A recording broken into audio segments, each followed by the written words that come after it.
unless we get this structural reform, we're always going to have this torment of powerlessness.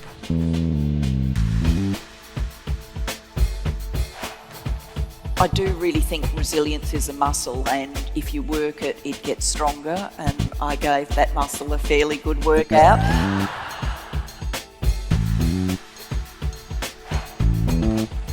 The fundamental basis of this shift begins with people with disability being recognised as rights bearers, not passive recipients of care and protection.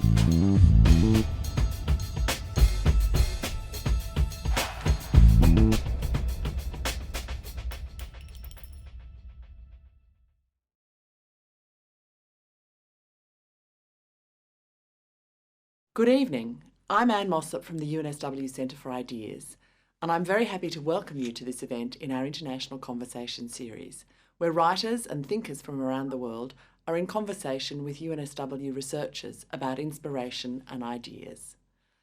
I'd like to pay my respects to the Bidjigal people, the traditional owners of the land I'm speaking from, and pay my respects to their elders, past and present. Our conversation today brings together writer Daniel Lavery and UNSW's Christy Newman.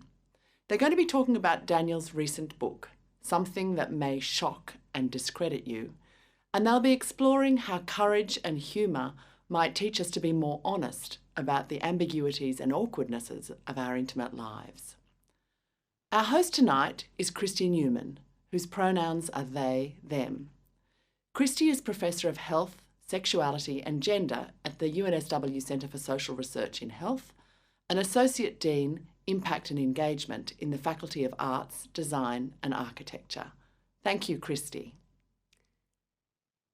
Thanks so much, Anne, and welcome everyone to this incredibly exciting conversation with the brilliant Daniel M. Lavery.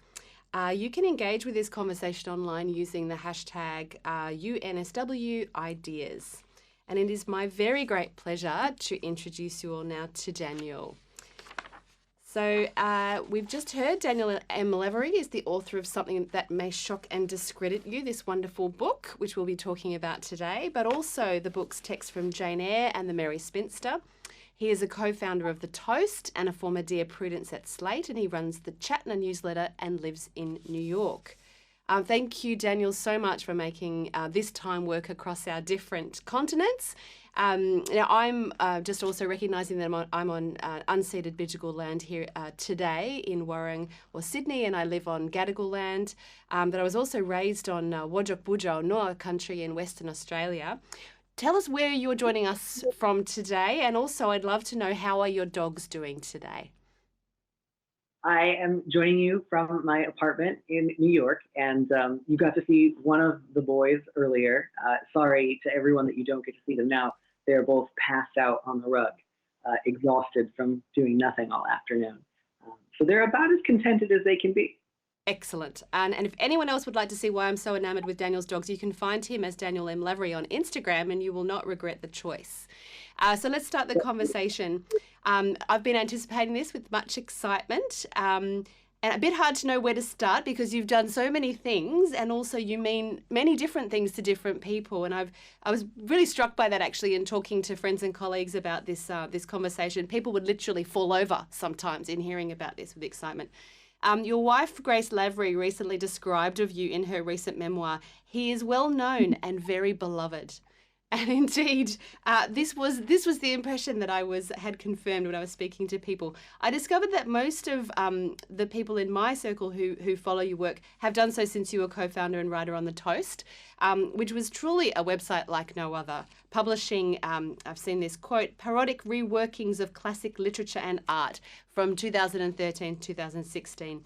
And your books have continued in that approach to remaking the stories that shape us. So biblical texts, Greek myths, fairy tales, the literary canon, and also popular media, taking aim at sacred cows of all kinds, but making the most delicious meal of them. And this book, Something That May Shock and Discredit You, which is a line from The Simpsons for anyone who wasn't aware, it continues this tradition, but also as a memoir, it feels quite different to your previous writing. Can you tell us a bit about this book and what it represents for you as a writer? Yeah, I'd be happy to. I'm also, I must confess, a little disappointed that you didn't use my favorite description of me from Grace's memoir, which was Lord Rapid Onset. And the first time I saw that line, I was furious that I hadn't come up with it. Which is not, like, often if somebody else writes a really good line, I don't feel angry that I didn't write it. But this one, I just felt pure proprietary resentment. But yeah, so this book is slightly unlike my first two books. Part of it, I think, feels, it's a little bit embarrassing. Like, if you transition and you have a job that is remotely related to writing or media, it feels a little inevitable that you just have to get one out of the way. And so part of me felt like I should just do it now, get it over with, like throwing up. And then I can, I don't have to, when am I going to do the trans memoir that I have to do? That's also, I'm sorry, that's a little bit dismissive because it makes it sound like I felt like it was purely something that I had to finish, as opposed to something that I felt maybe a little self-conscious about, because it is in fact such a kind of common practice, and I think sort of speaks to, there's often like a real preoccupation with newness and freshness, such that whenever somebody transitions, they kind of get the like debutante rush, and then it becomes a little boring. So I'm also aware of ways in which it felt like, just do it now, and if you feel embarrassed about it, at least you got it out of the way. But it also felt like something that had been on my mind a great deal. It was something that was slightly cropping up when I was writing The Merry Spinster, and it felt like a kind of exciting project in as much as it both included things that I was very familiar with doing, as well as pushing me in a slightly new direction as a writer. So it felt like a good balance of the familiar and the unfamiliar, which is a nice way to get to make progress, I think, slowly and steadily. I'm going to come back to the book and ask you about a few things in it, which have really struck me. But I want to talk about some other aspects of your work first. So, and I noted in thinking about this, I'm part of the last generation to experience a pre-internet adolescence. So I relied on magazines to learn about the subjects that grown-ups didn't want to talk about: sex, bodies, gender, and so on. And this made me a lifelong fan of advice writing, although I'm not, alone in that. But that's also how I came to know your work first. So I really, when you took over as Dear Prudence on Slate in 2015, you handed that role over last year, but you continue to provide advice on the wonderful Slate podcast, Big Mood, Little Mood. And you've been described as part of a new generation of advice writers, one that features greater diversity in the forms of life experience that are drawn upon, and a more progressive politics in the ways of interpreting and resolving the complex problems that are shared by readers. I'd love to hear from you what this role of contemporary progressive life advisor looks like from the inside, or more importantly, and certainly more interesting to me, what does it feel like? Yeah, oh, absolutely. So, I am aware at least of the history of like gay and trans and progressive advice columnists for a number of, at least in the United States, local gay alt weeklies or newspapers that have been around for 20 or 25 years. So it's not as if they only came to be in this sort of internet age, but I think it's certainly true that it was a lot easier to find a wide audience, as opposed to like hope you get the job at the Provincetown paper. So, I think that certainly both I attracted more questions from people who were either thinking about coming out or beginning the process of coming out, particularly people who were transitioning. So that ended up being a bigger and bigger part of my sort of remit, I think, as my tenure went on. And that wasn't necessarily something that I was consciously aware of at the start, but I, noticed it as that change happened, and I welcomed it, and it felt pretty exciting and invigorating, and just like I was generally able to be more useful to people in that kind of a situation, or those kinds of situations, just because it's not the most wildly common experience in the world, transitioning especially. And so hearing from and kind of sharing experiences with more and more people can be really, really useful, because if you don't have much of that connection, especially at the beginning, it can feel like either you are inventing this by yourself and you don't have anything to sort of fall back on. And also it can be difficult to spot certain tendencies that maybe if you have heard more about other people's experiences, you might be able to recognize a little bit sooner. And that's something I've actually been writing about, even though, as you mentioned, I'm no longer writing the Dear Prudence columns, but I do sometimes write about my sort of general experience with advice giving in the newsletter. And I've recently been kind of tackling what are seemingly consistent problems that crop up with family members, especially dealing with someone's transition, and what are some common themes that I've actually seen pop up again and again that you might not necessarily know in advance. I'm going to come back to that as well, because I just think that the kind of manners and the kind of appropriateness around how those things are negotiated are just so important to be engaging with directly, and you do that so well. I want to think again, though, about this question around how you uncover or how you manage that process of making private truths public, particularly in the areas in which you write about. And I guess I'm very aware that since you started as Deep Prudence in 2015, we've experienced major world events that have impacted everybody. I mean, the Donald Trump president experience happened since that time, Me Too movements, the Black Lives Movement, massively accelerating climate change. It's just been a time. But we've also been forced to engage in really challenging ways for many with some of those private truths that we often overlook or are kind of hidden in these big policy and political problems. So periods of COVID lockdown and isolation in particular, for many people, focus attention on the ways that we live in domestic spaces, the ways that we create and care for relationships and families, and often the ways that we occupy and understand our own bodies, particularly in relation to health and gender and sexuality. I mean, I saw that so much in my own social networks. I had that experience myself. And so it's clear we still find it very hard to talk about these kinds of intimate dimensions of our lives. And yet it feels increasingly urgent that we learn how to do that better.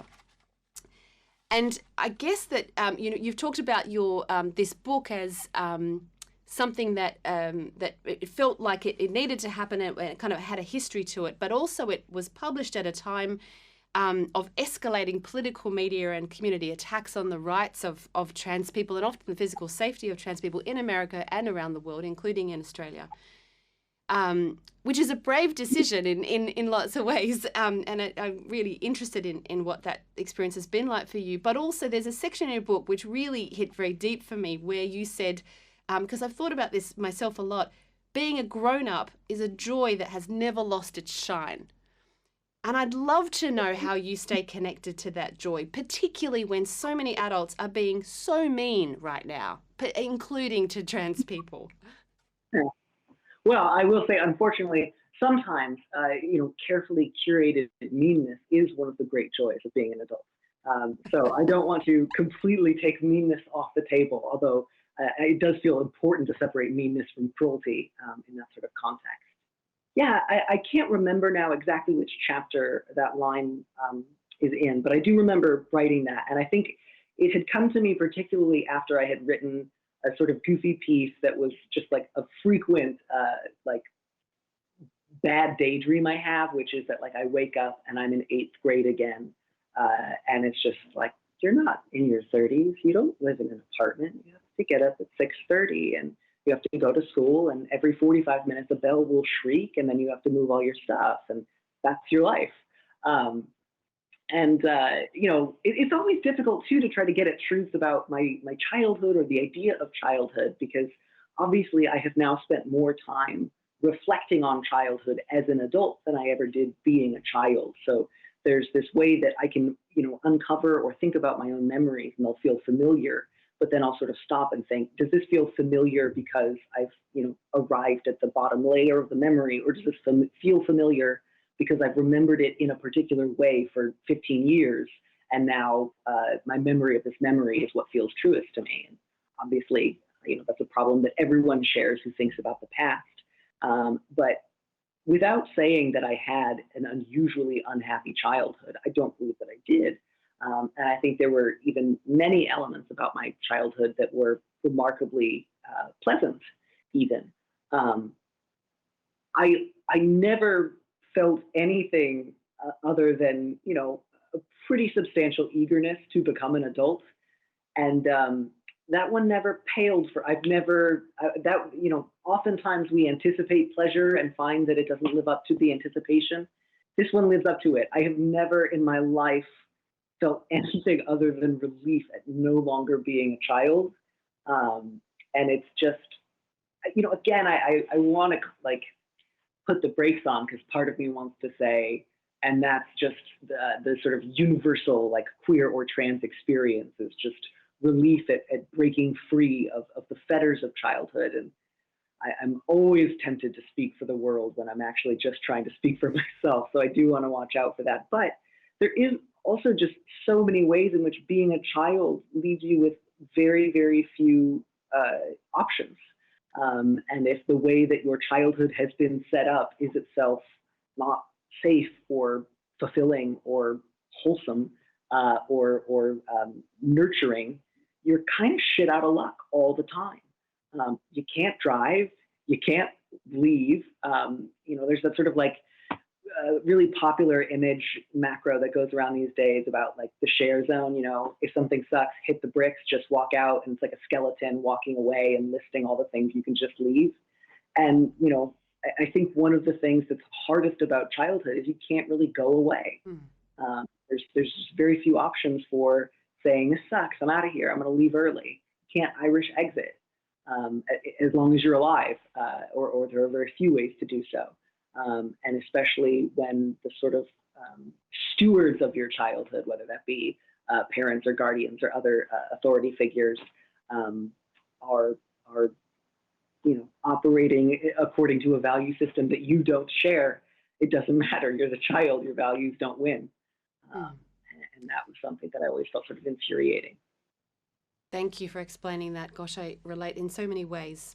Your memoir is an incredible read. I have not laughed that much in a long time. Some of the most compelling insights for me, though, were when you used these superpowers that you have in reworking classic tales to reveal the incredibly bad manners in expressions of contemporary transphobia. And as someone whose early life was also organised around the Christian faith, as I know yours was, it was the Bible passages that gave me the most joy in this regard, I have to say. And if you'll permit me, I want to read out one extract, which I've condensed just a little bit, which is when you imagine some of the likely reactions to Jacob changing his name to Israel in Genesis 32:28, and thinking about how this might play out if it was in today's context. So this is the quote. And they said to him, "It's not that we don't like the name Israel, it's just that we've always called him Jacob. Called you Jacob, we're so used to it. We're going to get it wrong sometimes. It's just that it's really hard for us too, you know. In some ways, it's like you've died." To which Israel said, "In which ways?" And they said, "Please don't get defensive." This is like, I've heard this over and over and over. And not only does this make clear, by setting it in this different context, how incredibly rude it is to not respect the very basic wishes of trans people regarding name, pronouns, or any other aspect of gender affirmation. But it also just makes really starkly clear how the values which are espoused in sacred texts like the Bible were actually the opposite of those which are being used to justify these kinds of apparently reasonable concerns about gender diversity that we hear today. I'm really interested, when that's what struck me from reading those kinds of passages. What is it that you like so much about transposing these strange contemporary ways that we have with engaging with sticky social issues into those sorts of classical or archetypal storytelling contexts? I mean, you're dead on. I love doing it. So that's absolutely true.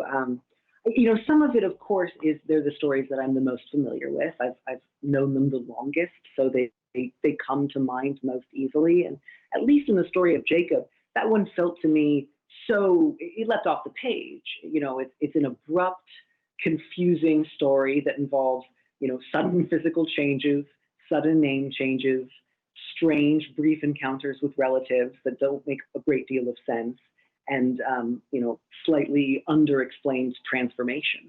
So it felt, you know, whatever the sort of thematical equivalent of low-hanging fruit was. But I also, you know, I simply really enjoy reworking brief stories, and whether that be Bible stories or older fables or fairy tales or well-known myths. the brevity is part of what I think enables that kind of flexibility and reworking repeatedly. And, some of my favorite books as a child, like Angela Carter's The Bloody Chamber, did that thing. So I already saw that as like a genre that was very well established, rather than like something new that I could try to bring to it. Or rather, the newness that I would bring to it would be the scope or the focus rather than the form, if that makes sense. Yeah. But it is also just one of those things where it can be very difficult in the moment to think, well, why is this rude, or why is this jarring, or why do I simply feel vaguely uncomfortable about hearing this information from someone who forgot to drink their Be Normal juice this morning? And it takes a little bit of distance to sort of work through, how do I, an autopsy of rudeness, where no one agrees on the source of the rudeness. So you have to kind of go away and think about it in a separate context. And I think that actually even goes back a little bit to our conversation about childhood earlier, which is that one of the things that I remember strongly from my childhood, more than moments where it felt very clear cut, like, oh, what's happening right now is wrong. I know this, and I just have to bide my time till I can get out of this situation. It was a vague sense of, I don't think that's true, but I don't know how to find out more, and I don't know how to make anyone agree with me. So I guess I'll just not think about this one for a while. And I think that can also be true in different contexts where there's a consensus being leveraged against autonomy. And sorry, that's my dog waking up and shaking his harness. And so I think that was part of why it felt useful to go back to those, texts that were familiar from my own childhood. Fantastic. So there's a thread in this book on the pressures, and in some of your other writings, which are continuing, and I'll talk about the Shatner, for example, on the pressures that are placed on trans people to know their gender without any doubt or uncertainty, and then to also communicate their desire for, or the desire for gender affirmation at the exact right time in life, not too early when you might be seen as too young to know yourself, but also not too late when you should surely have known this earlier.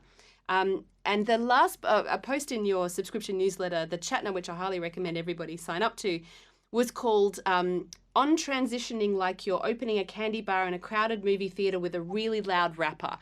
This is a fabulous metaphor. Can you explain this metaphor of the candy wrapper to us, and also explain to us why does it matter that we appreciate this impossibility of trying to align trans and cis timelines for navigating gender affirmation?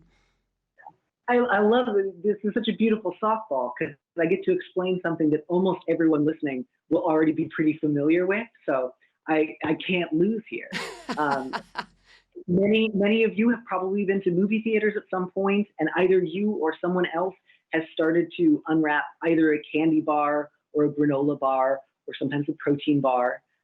And often that comes at an ill-timed moment where the trailers wind down and there's a few moments of silence before the movie really kicks into high gear, and you just realize this is the loudest sound in the world, and everyone's kind of aware of where it's coming from. And you have that question before you, which is, do you just rip it open and make one really loud sound? Or do you try to open it so quietly that it makes no sound? And it's always difficult, even though you know, and you, I think, have always known, opening it slowly is not silence. It's a little quieter, but it's so much longer, and everyone still hears it. And so you're just sitting there unwrapping something painstakingly and failing at like you're making nobody happy. You're making yourself feel self-conscious and miserable. You're driving everyone else around you a little extra nuts because it's taking longer to unwrap the candy bar. And it's just like, you wish you never felt the temptation to do it, but somehow each time you're like, this time it might work. And I think, this isn't wholly exclusive to transitioning. The fundamental problem, I think, stems from whenever we do something that goes against our sort of implicit sense of our own values, usually we don't want to admit that to ourselves or to other people. I think that's, a not uncommon phenomenon.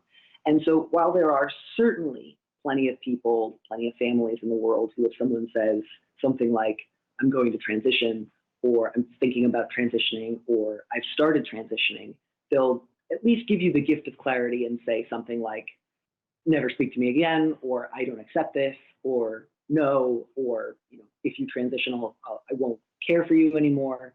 And as unpleasant as that might be, it's straightforward. They tell you honestly what they're doing, and you know. And there are plenty of people who genuinely say, I love you, I support you, let's go on this wacky journey together. But there are also many, many people who will say something like, thank you for telling me, this must have been really challenging for you, this is a lot to take in, of course I love you. And that is the best their reaction will ever be. They will just get worse and worse and worse from there. And it's not always easy to tell when that might happen, because that initial reaction can often look like, a well-meaning person who is trying their best and dealing with some new information. So then there's that question of, generally speaking, if you want to take people at their word, at what point do you start thinking, well, their word is no longer lining up with their behavior of the last 6 weeks, 6 months, 6 years? And I think it's important not to overestimate the reluctance of many people who consider themselves too polite or too middle class to be openly transphobic, to in fact be wildly transphobic, as if they were going for gold medals in transphobia, while also saying things like, but I love you and I'm so glad you told me, but why didn't you tell me sooner? Because the idea that you were in pain and you didn't tell me the second you were in pain makes me want to die. And that is itself like way too much energy. It's like the idea of you being in pain and I could have helped. And it's like, first of all, you couldn't have helped. You're not being helpful now. I don't think you would have been helpful at the time. Second of all, this level of intimacy that you're trying to like foist upon me, where as soon as I experience a feeling, your expectation is that I share it with you so we can feel it together as if I am, still in your womb. I don't like that. I don't want that kind of relationship, mother dear, or whomever. And so that can also be difficult to untangle, especially if someone is coming to you with, distress, concern, a desire to shoulder your pain. There's that thought of, well, surely that's a good thing. I should just give in to that. If you want to know everything that I feel and I want privacy and that hurts you, gosh, maybe I'm a hurtful person. Maybe I'm a deceptive person.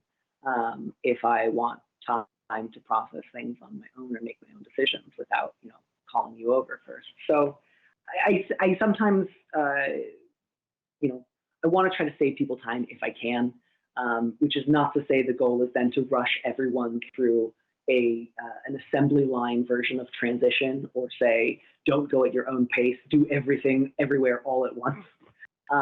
But that many of us often will be so relieved after kind of working at the energy to come out and having it not be the worst case scenario, then we sort of think, okay, how can I open the wrapper real slow? How can I make sure that nobody freaks out and that I show my gratitude for nobody throwing a rock at my head? And I will try to not even consider some things that I think would be going too far for the group in order to thank them for not throwing things at my head. And I would like people to at least feel like everything is an option when you are considering transition. And you don't need to think about, rolling out the news real slowly. Partly I say this because I wanted to do that. I was like, I wonder if I could transition so slowly that nobody noticed. Or like nobody in my family noticed, but everyone else in the world did notice and thought I looked really great. Yes. Excuse me. In your book, you say that you came to realize that, and I quote, the best reason for transition is because I particularly want it. This is very compelling, and it's something I've found myself drawing on often since I read it. But it also very much focuses on gender as an internal experience rather than one that is engaged with the human rights debates and dimensions of trans experiences as they are in the world around us right now, including debates around the right to access appropriate forms of healthcare, the right to participate in social institutions, sport is a big one right now, education, employment, faith practice, all under attack right now in your country and mine and many more. So I'm wondering, I mean, you speak about that. Wouldn't it be wonderful to be able to be, kind of partially, completely open there and also not here? How do we learn to live with that paradox and beyond that paradox, that gender is an interior experience, an intimate experience, and one that needs to be communicated externally in order to kind of have its value in some ways. And it's also a political battleground right now. Yeah, I mean, absolutely. That is such a crucial question. I would maybe qualify my answer as saying, a line like "because I particularly wish it," which, by the way, I lifted from a snappish moment that Aunt Agatha says to Bertie Wooster in one of the Jeeves books, which is sort of funny looking back because they're both like highly transly resonant characters, I think. I mean that logistically in the same way that when people say abortion immediately and safely on demand, I say transition immediately and on demand as a political point rather than, some people transition on a whim, other people transition due to deeply felt and static senses of self. I simply mean the only reason that you should have to lift before someone gives you your hormones or your access to changing your name is I want to give it to me now. And I hold that as a fairly straightforward principle of bodily autonomy. So it's not an attempt to distinguish between I want, I am, I feel, I desire claims. I don't have a lot of interest in qualifying those claims. I think they're interesting, and I like hearing about different people's arrival of a trans sense of self, whether it be primarily through desire, primarily through identification, primarily through, ontologies or what have you. But I think the underlying reason is simply people ought to be able to do what they wish with their own bodies, and I don't believe anyone else has a better right than I do to handle mine. So I just wanted to make that clear. It wasn't an attempt to sort of pit I want versus I am against one another, if that makes sense.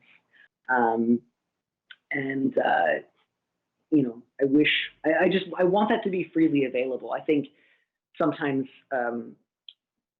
sometimes wrongly, people can sometimes say something like, I have a relationship to transness that's not like the classic narrative you've heard about, in a way that can be slightly disparaging towards like this presumed other type of trans person who is maybe like a little oblique or a little literal.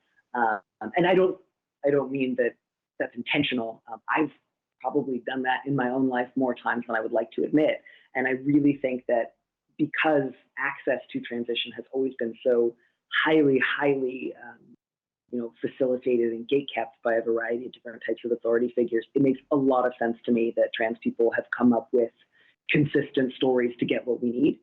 And they may sometimes reflect lots of people's lives fairly accurately, other people's inconsistently accurately, other people's not at all, in the way that any sort of framework narrative might. And so I don't want to say let's get rid of that story in as much as it's just true for some people or it's useful for some people. But I also want to be able to say that's not the foundation upon which that's not the sole foundation upon which we should build our political projects, if that makes sense. An idea that I've seen promoted in some of the transmasculine memoir writing and other forms of writing over the years is that men who've had the experience of being socialized female have a unique insight into the ways that toxic masculinity constrains us all and can also be changed. And I was thinking about this when I was reading back over some of your writing, including a very popular post on the Toast called Dirtbag Beowulf. And this is an all-time favorite of a friend of mine who has a PhD in medieval literature, and they describe this as doing, and I quote, the most incredible job of getting at the exact brand of masculinity in a 3,000-line poem. This post is hilarious. Everyone should read it. But I wanted to ask you about this other idea.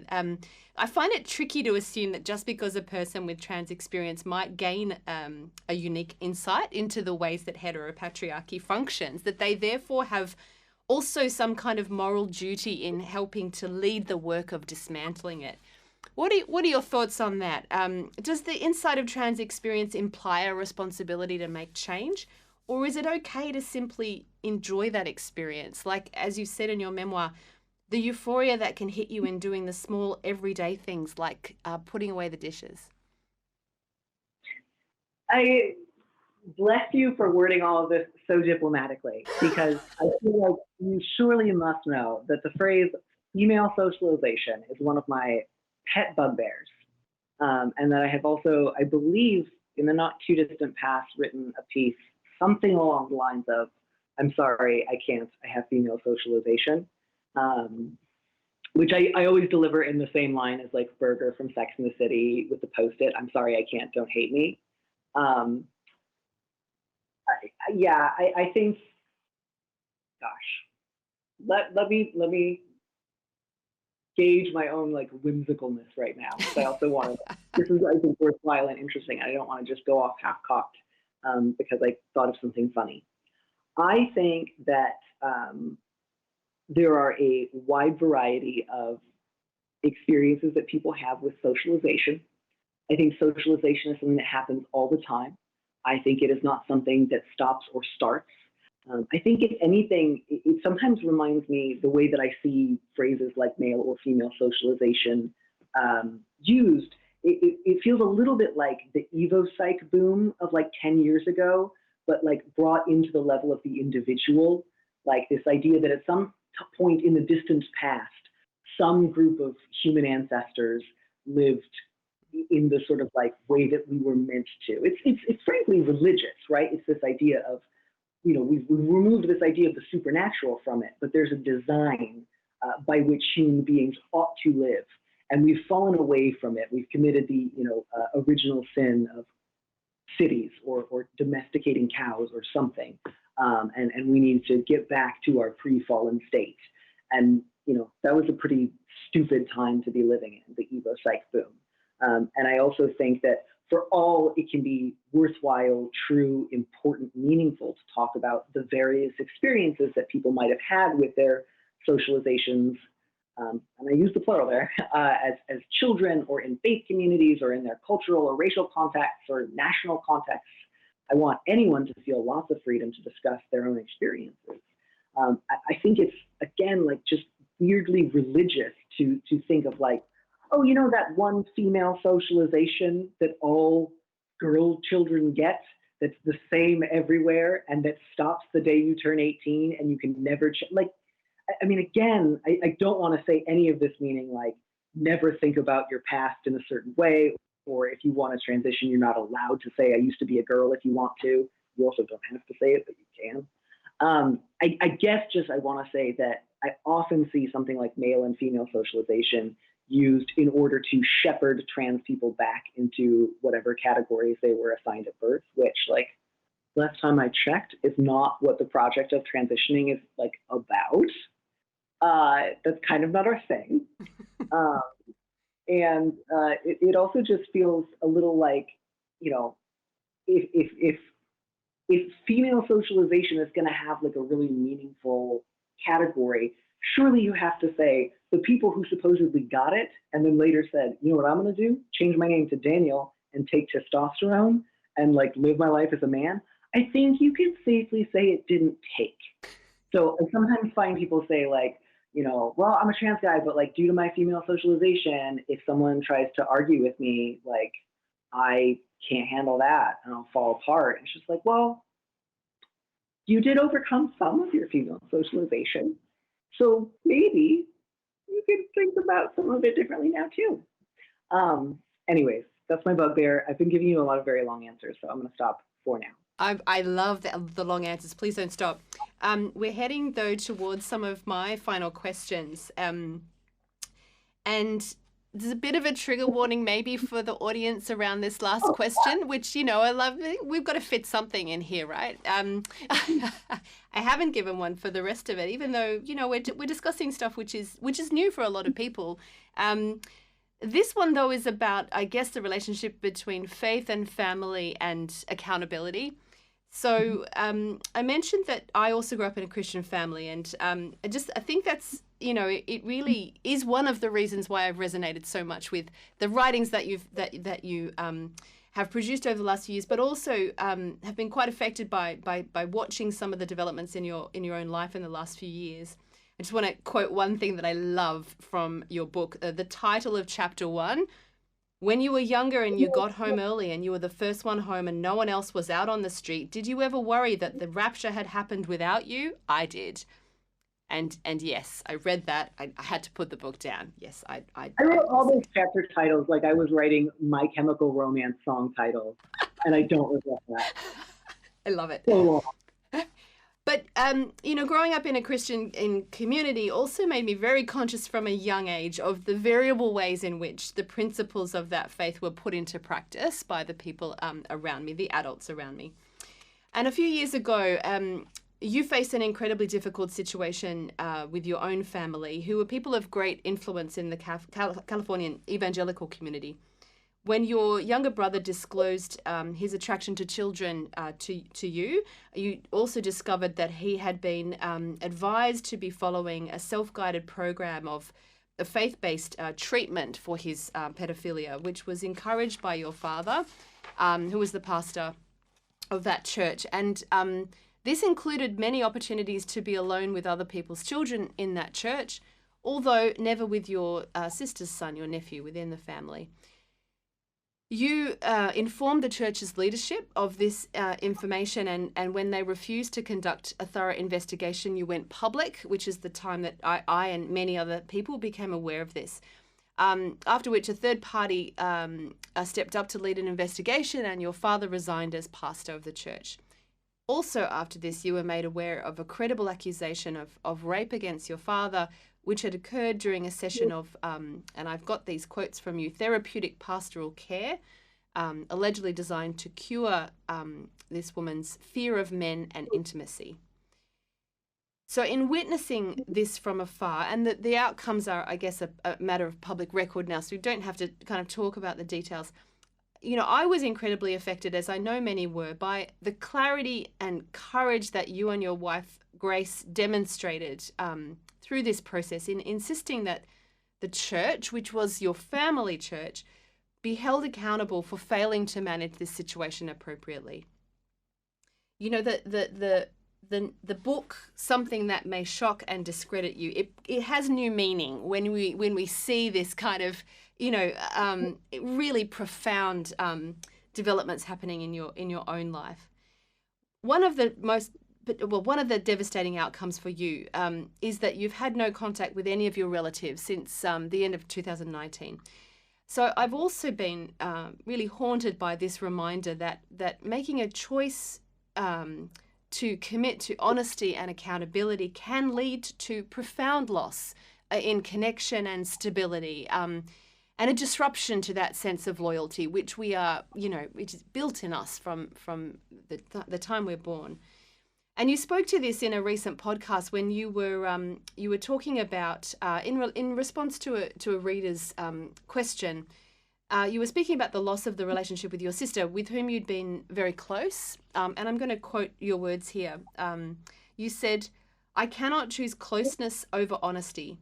Those things aren't always at odds. They're often not.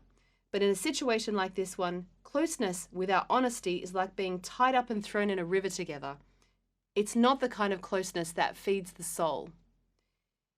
I'd love to hear more about this wonderful idea that we can have closeness, the kind that feeds the soul, and honesty, the kind that holds a mirror up to the self and to the other and insists upon both compassion and accountability.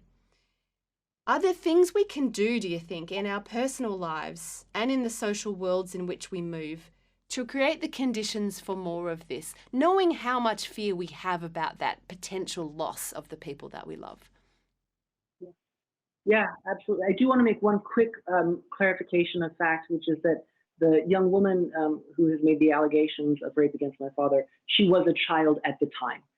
So she is now a young woman, but at the time that he allegedly raped her, she was a child. So just wanted to mention that point of fact. And then moving to your broader question, because as you say, the details are publicly available and not necessarily something that we can quite get into with real care in this conversation. One of the things that is, sorry, there's a plane flying overhead just now. One of the things that I was already really aware of through the work that I had done as an advice columnist was how unbelievably common this sort of situation is, which is sort of a horrible thing to say. And I don't have anything like, numbers, but it happens a lot. I hear from people a lot where somebody in their family has usually raped another member of the family, usually a child or sometimes many. And most often, at least in terms of the people that I hear from, the family collective response is some variation of maybe at best, well, we're sorry to hear about that, but you can't fight City Hall. Or at worst, it never happened, or it's good that it happened, or it's your fault that it happened. And the net result, whether it's a polite or an impolite response, is always the same, which is stay close to the family, don't betray the family secrets. The worst thing to do would be to share this with outsiders. That is the one thing that we cannot forgive. And it was really funny. I remember a few months before I had learned about any of this, I had this thought kind of pop into my head one afternoon when I was watching a movie with my sister, which was just, I'm going to lose my family. And at the time, that was tied to my fears about how they would handle my transition. And for a while, I felt like, wow, I'm so relieved that that wasn't the case. And then, of course, it was spectacularly the case. And one of the things that I feel grateful to get to do in my ongoing work with the show that I still do with Slate is I get to often hear from people who are in similar situations, which is not itself fun, but it does feel useful to be able to say, I have some idea of what you're experiencing. I can't know it exactly, but it is not a foreign idea to me. I know some of the depths of how seriously this can affect your sense of stability and self and place in the universe. And I have some suggestions. And as you pointed out, that moment of sort of distinguishing between meaningful closeness, the kind of closeness that can actually produce real, genuine intimacy, mutual trust, respect, love, and ability to adhere to your values, versus just the kind of closeness that'll suffocate and kill you. Sorry, I get real folksy sometimes when I'm trying to discuss this, just because it's hard to find a tone that matches it, and it's also difficult sometimes to stay composed. So I apologize if I suddenly sound like I've got a panhandle twang. But I felt that in a single day, I went from, this was a month before I was getting married. My sister was going to be the officiant. She was going to be doing the ceremony. I went from thinking, well, I've had some trouble with my transition of my family, and some things are a little rocky, but overall, we're a really close-knit bunch who really love one another and really found our way towards a meaningful, honest, genuine kind of relationship, to feeling like I had walked into a room and seen somebody with a gangrenous leg lying in a poisonous swamp surrounded by doctors saying, this is actually the best place for this person to be, is with their gangrenous leg in the swamp, covered in crud and mud and crawling with vermin. Don't change a thing. This is it felt that nightmarish, and it was everyone. And they had been in on it for a long time, and they were happy to be in on it. And they felt like moved that they thought I was in on it now too. They wanted to welcome me to the fold. And as baffling and jarring and shocking and upsetting as all that was, it was also the easiest call I've ever made in my life. There was no part of me that felt like I was devastated. The scale of the loss that I was facing, not that I was the primary victim or sufferer in this scenario, but just as I was considering my own situation, it was devastating beyond description. And yet, there was no part of me that thought, you know what, I want to throw on a coat and stand around the swamp here too. This seems good. Like the idea of living like that for even a single day, just I felt like I'd be sick constantly. I wouldn't be able to sleep or eat. Or talk to people or live in society. And I was frankly stunned that they had been, getting up and going about their days with this in the background. So, I've now wandered kind of far away from your original question, such that I'm even struggling to remember exactly what it was. But in terms of how do you distinguish between loyalty that's meaningful, loving and protecting the people you care about versus, what are the situations where you have to say, compromise, further conversation is not possible, is not desirable, and I have to, run in the other direction and ring some alarm bells. Life doesn't always hand you really clear-cut opportunities to do so. But when those moments come, the thing that I came back to, and this will be the last thought that I have on this question, so that I don't take up too much of our time.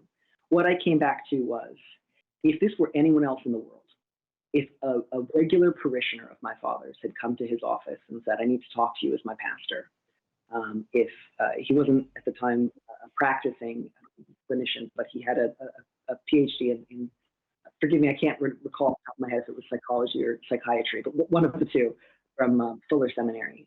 And he had done some work with patients in the past. If a patient had come to him and said, I'm attracted to children, I work with them extensively, I don't receive any therapeutic treatment, I need to be around children, I promise you I'm not touching them, but I do fall in love with them all the time, and I can't give it up, and if I did, I'd die. And I don't want to tell anyone, and I don't want to stop, and I want to be able to take kids on trips overnight and stay with them by myself. What do you think? Can I do that? And I just thought, if this were anyone else in the world but his son, my father would not say, this sounds like a really good idea, keep doing it. Not just because it's dangerous and harmful to children on so many levels, beyond simply the question of whether or not a child has been physically harmed. There's so many ways to damage a child without ever laying a hand on them in that situation. But the idea that that would be good for the person in question, that would be healthy for that man, that he would be living the best version of his life in so doing, would be ludicrous. He wouldn't fall for it for a second. And so that felt so clarifying. It's just everything that you are saying about this is an equivocation, a justification. It is a lie, and you know it to be a lie. And I'll do whatever I have to stop you. I think it was genuinely sad. We made multiple attempts to get a real investigation going, and only when it was clear that the church had withheld the relationship between my brother and my father, as they did a sort of cursory asking around, hey, did anything bad happen? Especially because we know how low the reporting rates among children who have been abused are. When we realized they were withholding that pretty crucial piece of information, at that point, my wife and I talked it over and we said, we need to go public with who it is. And that was not something that brought either of us any joy, especially, if there was a way to have ensured safety and secure protocols for how children were being supervised within the church without using his name and using that relationship, I would have liked to have done so. But just, again, it was like, well, I wish this weren't the case. It sure is the case. Let's do the only thing that doesn't make me want to vomit. And so, again, just like, that's the one that got the goods. I'm so sorry to use the expression got the goods, but that was what got a real investigation with real recommendations, with real change. That's the one that got my father removed from a position of authority where he could continue to abuse it in order to enter into secret compacts with people who wanted to use children as emotional band-aids. And so that worked. And so that was the right thing to do because it's the thing that worked. Yeah. Whew. Thank you for explaining all of that. And I think that people will be able to see in hearing you talk about that combination that you bring of compassion is always present, even as you're talking with such conviction and clarity about what has to happen. It's an incredible combination. And what I just want, I guess, to remember in this conversation is that it is, I think, the thing which constantly strikes me from your writing is your capacity to be unbelievably funny in talking about the things which are so hard for so many to talk about openly. So thank you. And we're going to we're going to have to wrap up, unfortunately. I've got lots more things that I would love to talk to you about, but I think yes, we've managed to explore many things, and I really just want to thank you so much for being so open and generous in your time and explaining all of those experiences to us. Thank you so much. Thank you. This was remarkable. And thank you to everybody who is watching tonight for tuning in to what I hope you agree was a fascinating discussion. We're going to include links to some resources to find out a bit more about this important topic or topics. We really covered many things on the Centre for Ideas website. And Daniel M. Lavery's book, Something That May Shock and Discredit You. You can order now at the UNSW bookshop online. It is available. So I think that with that, I will thank you again, Daniel, for finding time for this important conversation, and wish you well for the New York summer. Thank you so much. It was just a delight to get to talk to you.